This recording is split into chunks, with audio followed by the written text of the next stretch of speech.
Namaskar and welcome to another exciting episode of Trailblazers. Today we're going to meet somebody who's really special, a social worker. Let's meet Yashomathi Thakur, a MLA from Teusa constituency in Amravati, Maharashtra.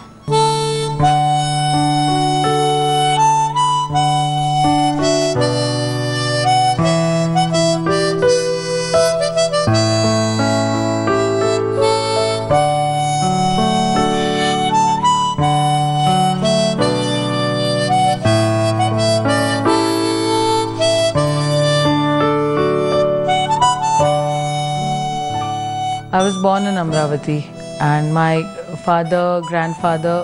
grandfather was a Janpad president, my father was an MLA. My grandfather used to be a Swatantra Senani, and we're basically an agriculturist based. We are farmers. I have led a very normal life. We used to go to school in rickshaws and on cycles. My father never gave me a vehicle, two-wheeler, till the time I was out of my graduation. I have never lived like a woman. I was lived like a human being. In fact, I was more a tomboyish kind of a person, and I used to move around in jeans and shirts, and I was always my father's son actually. There was nothing that a man could do or a boy did of my age and I did not do. I was at par with any other boy could have been for my father, my parents, and so was my sister. Like, we were in NCC, I have marched on Rajpath, I've saluted the national flag. That spirit of patriotism was always implanted in us right from our childhood, and we always wanted to work for our country. That has always been there in the blood. My sister was always very protective. More than a sister, she was a brother to me. Like, we were only two sisters. I never felt like I don't have a brother. She was very, she used to always make me comfortable, make me feel, even if we are out of home or even if my parents are not at home, she used to always take care. Even when we were in college, when we used to go out for our basketball tournaments and all, we used to always be together. I remember once when I was in my 9th standard, she was in her 10th, and we used to go to play basketball in HVPM. So that was nice, 6 to 8 kilometers away, and we used to both go cycling and come back cycling. So it was in winter evening and it was quite dark, and we were coming back home, and I remember one fellow who was on a Luna. He was trying to bully us, like he was asking us me, what is your name, will you want to be a friend with me, I would like to be a friend with you. This girl, she was right behind me, she came forward and she actually caught hold of that person, and she was asking, why you want her name, what do you want? And she gave him 2 tight slaps, and he was on a Luna and we were both on a cycle. She made him stand out from the Luna, and she said, okay, now go home, get your parents and then you'll get your Luna. After my graduation from Ferguson, my parents said that, Abhi, I don't know how many days you're going to stay with us because it's time for you to get married. I was like, all this while marriage was never an issue. Marriage was never in the queue, like, and all of a sudden you've started treating me like a woman. So then the traditional setup started coming in, and while I was doing my law, I finished my first year and second year of law, he had a few proposals for me, and then one final day I accepted whatever came. Then after that I got married to a person from a business class family. He was from Nasik, and everything changed all of a sudden. Right from the chutney that I ate, to the clothes that I wore, to the place that I used to be, everything all of a sudden changed. Now I had the responsibility of taking care of two families, one of my father's and one my husband's side.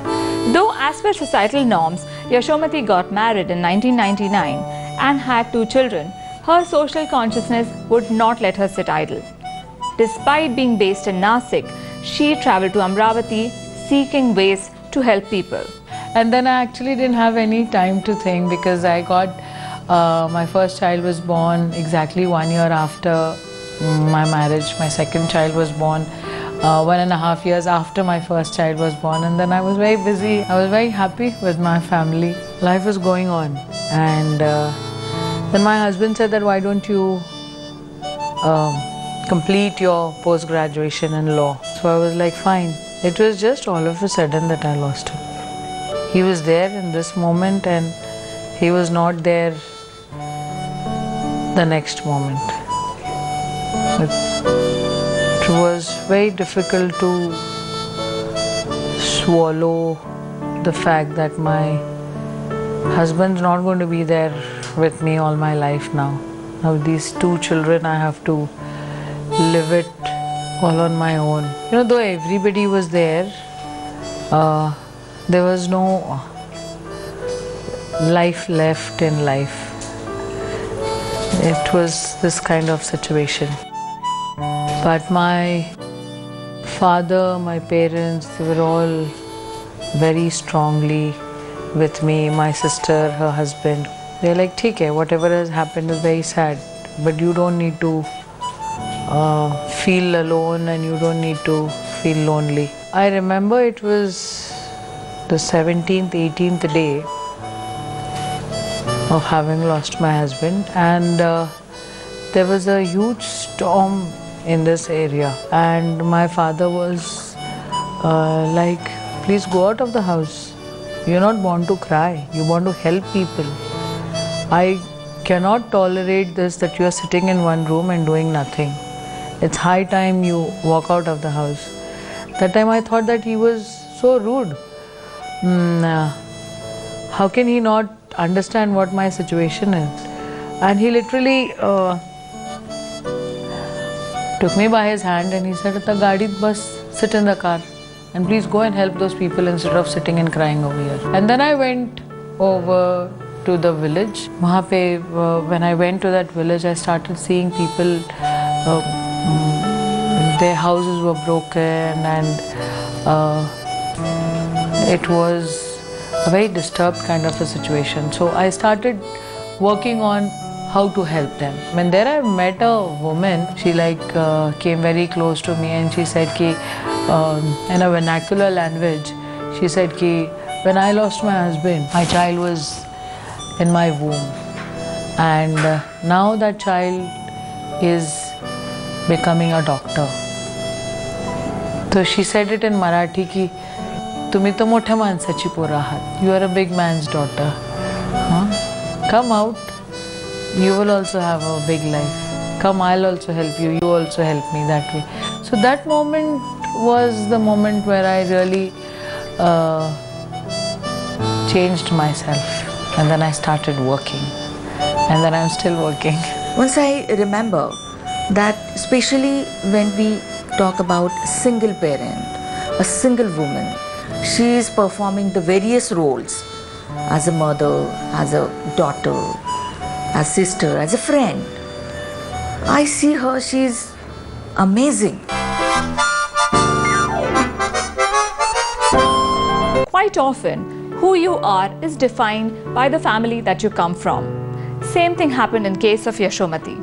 Her family has a great history of social and political background. Her grandfather, Yashomathi Thakur, was not only a freedom fighter, but he also donated his personal land to educational institutions in Amravati and to Tukudoji Maharaj Ashram in Mojri. Her grandmother, Maltibai Thakur, was the first woman Congress Zilla Parishad member from Maharashtra. Her father, Chandrakant Thakur, represented the constituency from 1978 to 1985. He made sure that his 2 daughters got very good education as well as developed the social responsibility. I've seen a multifaceted woman. She could have lived comfortably, luxurious life, but it was not her nature. She worked at village level, at regional level, at state level, at national level as well. And besides various turns and various twists in her life, she never gave up in her life. One incident I remember was when she was, we were there and she was out of the house, and 9:30 we got a call, and then she said, I'll be late home. So my father asked why. So she said, there's a fire that has broke out in somewhere around Mosri. And then we came to know like it was a bad fire, many huts were burnt, and there was this one grandfather, you can say he was around 80, 82. She actually, took him on her shoulders, put him in the car and got him to the civil hospital in Amravati. And then when she was back 12:30, she was like exhausted, and when she told us the whole story, I told her, why you want to go to a burnt ward? So she said, no, it is my first priority. Every day in and out, she used to go visit Ajuba and come back. Wherever I went, I used to think, like I went to Gujarat, I saw the Amul factory over there, and I said, I can build up something like this in my area.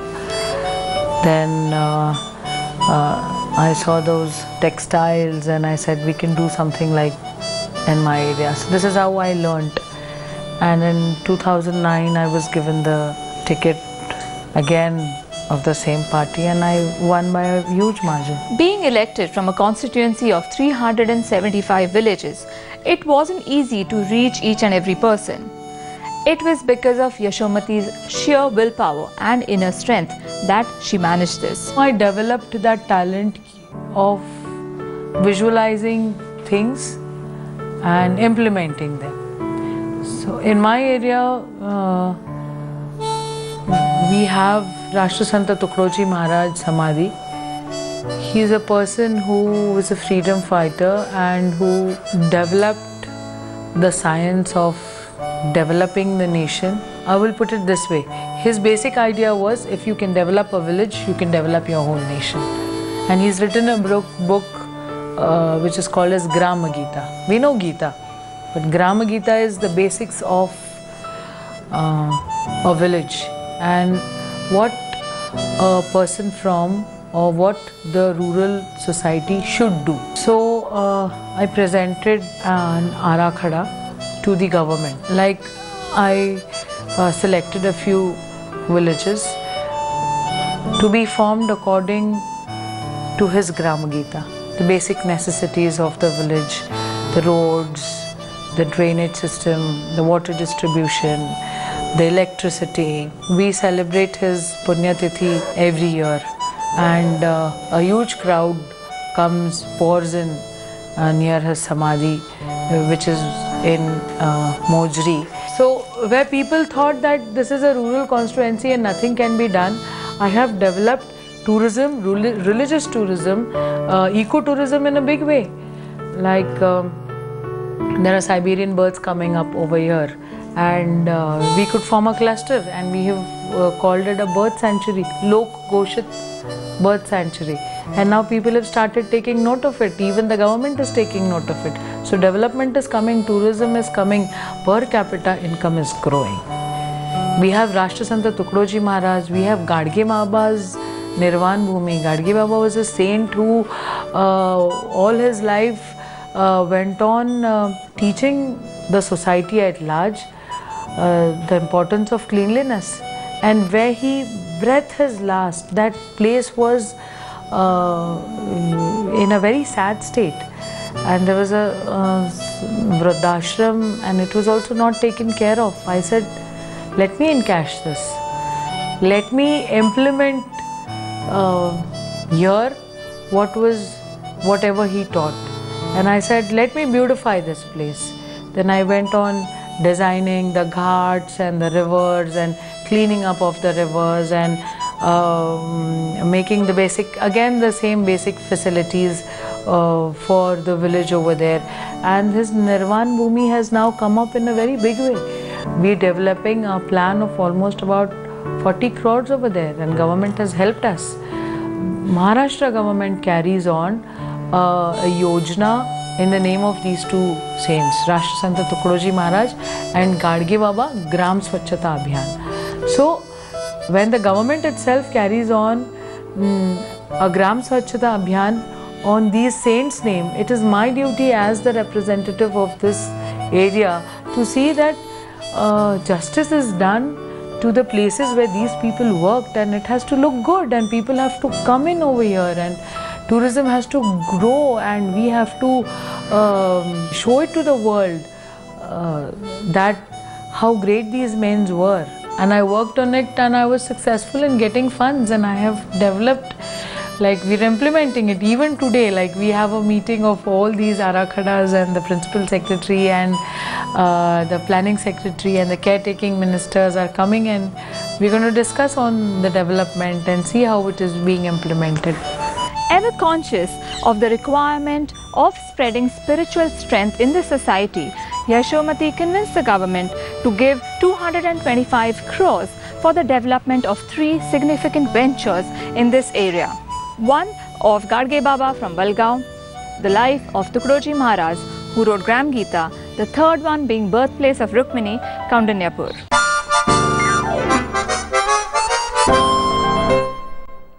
Understanding that employment was the way out for the poor out of poverty, she restarted the pressing and ginning unit at Tivsa, which was shut for 15 years. She also promoted the starting of Textile Park in MIDC, which would generate jobs directly and indirectly, along with bringing in ancillary units. MIDC is lying vacant for quite some time now. As a child, lands are being taken, and now there are going to be huge industries coming over here, and lots of generation employment, and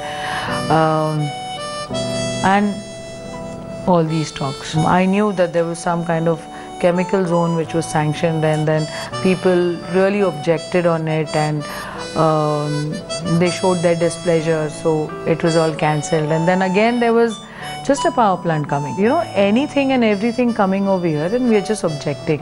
So I took a stand that we will support only one power plant coming over here. Rest all have to be cancelled. Farming being the source of income for many in this region, she facilitated the sanction of many long pending irrigation projects. She also started a dairy so that the farmers could have stable income. And then I started working on what else can come up over here, and then we requested a few of them to form textile zone in this area, and now we have signed almost about, I think, 1,200 crores memorandum of understandings with about four textile industries, and they have agreed to come, and we've allotted MIDC land to them, and it would be taking a huge shape. Being aware of the fact that education is the basis for any development, Yashomathi has donated books to over 150 school libraries. Not only that, she has also renovated the school building in Mojri.